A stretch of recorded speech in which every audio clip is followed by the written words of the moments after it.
Hey, everybody. Today, I'm asking if you like this show, would you head over to iTunes and leave a review? Just go to coolcatteacher.com/iTunes, and it will take you to the show on iTunes. And you can give it stars, or even better, if you leave a rating. It really does make a difference, and it helps other teachers find the show. Thanks.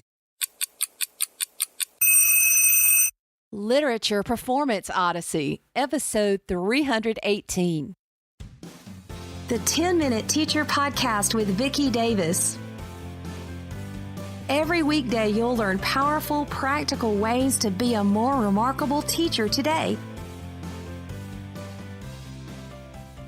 Today, we're talking with someone I made friends with on Twitter, Marynn Dause. She is a 9th grade literature teacher. And Marynn, you are doing something fascinating with teaching the Odyssey. Tell us what you're doing. My students and I were sort of stuck with 2.5 weeks to tackle all 24 books or chapters of the Odyssey by Homer. We have a very collaborative classroom. I like to have the students lead their learning as much as possible. So during our Monday morning meeting, I just said, you know what, guys, we don't have a lot of time. There are a lot of chapters. And frankly, I've never taught this in a way that has worked for all of my kids. I need your help. We brainstormed. And what we ended up coming up with was the kids said, well, how did people originally interact with this text? Because that's something that I want to emphasize is the original intent of the author and how they wanted their audience to receive it. And I explained about Homer being a poet, a bard, an oral storyteller. And they said, well, why don't we do that? Can't we just tell the story the way that he would have? So I took their idea and did some research and ran with it. And what we ended up doing was we parceled the story out, and the kids took charge of learning the chapters and reciting and performing them for their classmates exactly the way that Homer would have 2,500 years ago. Wow. So they memorized it, or they just filmed it, or how does this work? So different groups chose different strategies, and it really ended up depending on the strengths of the teams themselves. So I gave them a wide variety of options. When we were planning the whole thing, I had the kids brainstorm different ways of storytelling, and they came up with 37 different ways to tell a story. Yeah. And we talked about different tools, and we worked on, okay, how are we going to do this?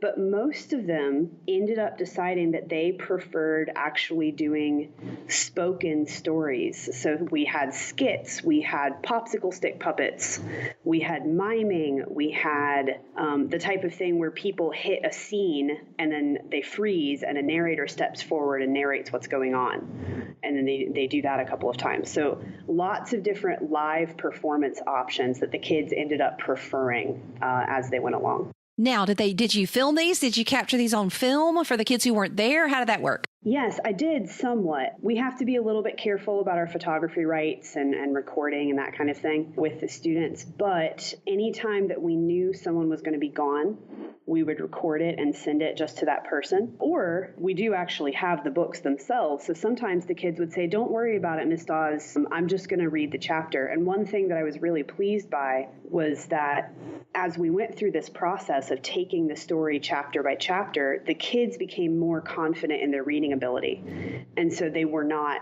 intimidated by the text anymore. You know, they'd say, oh, it's fine. I've already done my chapters with my group. I can handle this one. It won't be a big deal. Have you covered it all in time? Have you been able to get through, or did you get stuck? Because, you know, sometimes teachers are afraid of projects because they're like, oh, we just won't get it done. They'll spend the whole time playing.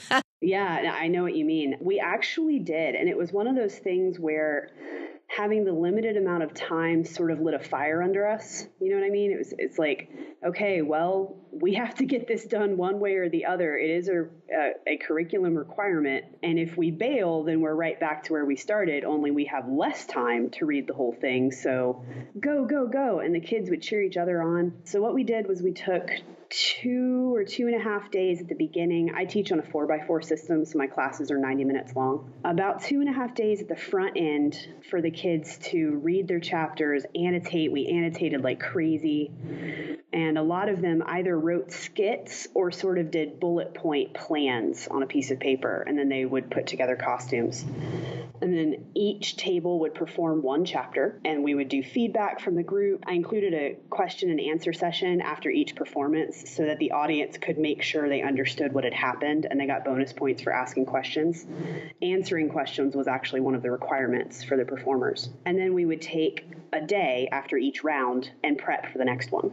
And anything they couldn't fit in class, that was their only homework. I usually assign 3 or 4 really quality thinking assignments each week. But I said, look, guys, this is going to be a lot of work. So as long as you're working on this, I'm not going to give you anything extra because I want all of your attention for my class to focus on this effort.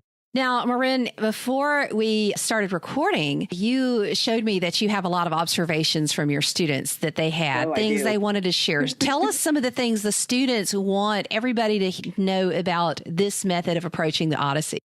Absolutely. I did tell them, I can't find anybody else that's done this before, so you are learning for all of the schools in America. It might be, so who knows? So a couple of major points. I asked them for highs, lows, and for advice that they would give other schools. Oh, awesome. So their highs, summarized, were that this is very creative and interesting. It's engaged. It made the text come alive. I felt like I could move and understand it. It was interactive and fun.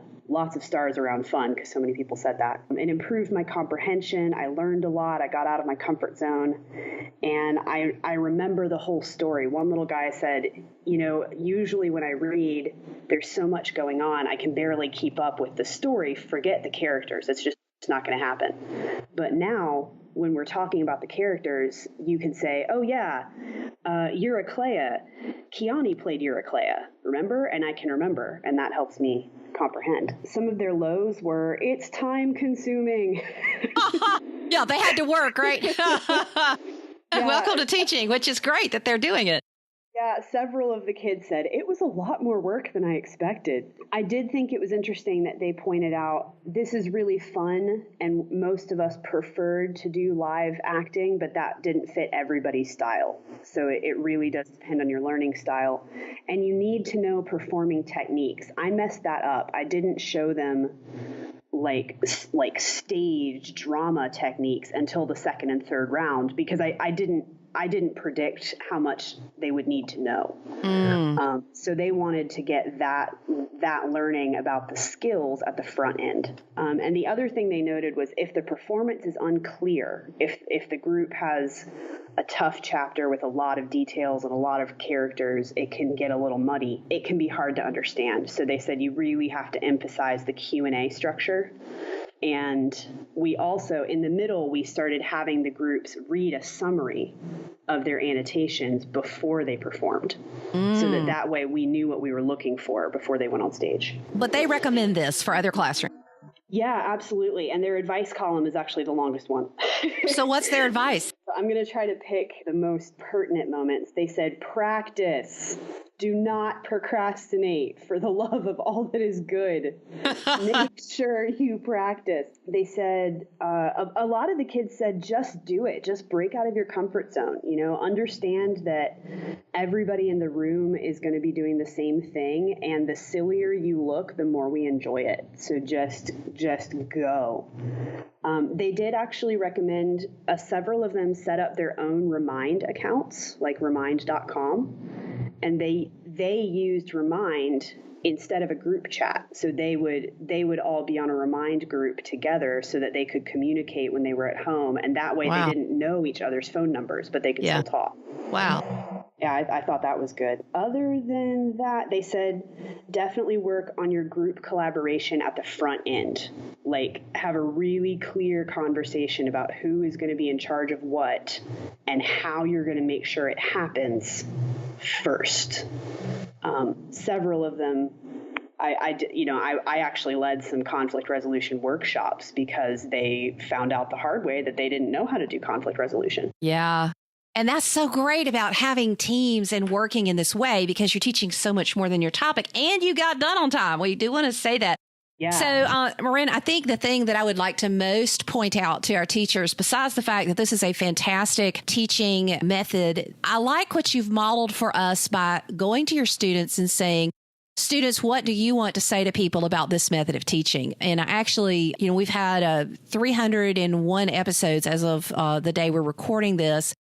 And I'm sitting here thinking, we need to all do a better job of getting feedback from the students and letting the students speak, and then we can be the voice for them. And I think that you've actually really modeled something powerful that we all need to be doing a better job of when we're talking about teaching strategies, because I really like their recommendations. And, when kids say it's time consuming or it's a lot of work, I hate to say that that I don't mind that, but the point is you don't really give homework. So they're really doing most of this work in class. So their goof off time goes away, because a lot of kids, they want a little bit of goof off time and they're just not getting it. And we're okay with that. Remarkable educators. I think this is a fascinating way to teach the Odyssey. It's a teaching Odyssey in itself. We've just learned so much. So thank you, and tell your kids thanks.